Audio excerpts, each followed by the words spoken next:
Inat! Ito ang number 1 online scam sa Pilipinas ngayon. 50 pesos per task. Easy income. Scam yan. Maraming Pilipino na bibiktima ng ganitong job offers.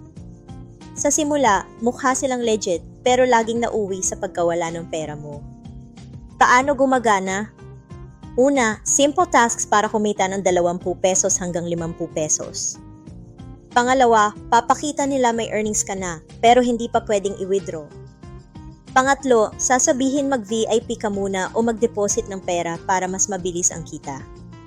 Pang-apat, habang nagde-deposit, itataas ang tasks pero hindi mo pa mawi-withdraw. Pang-lima, kapag malaki na ang naipasok mong pera, bigla silang mawawala na parang bula. Red flags. Una, kailangan mag-deposit ng pera bago mag-withdraw.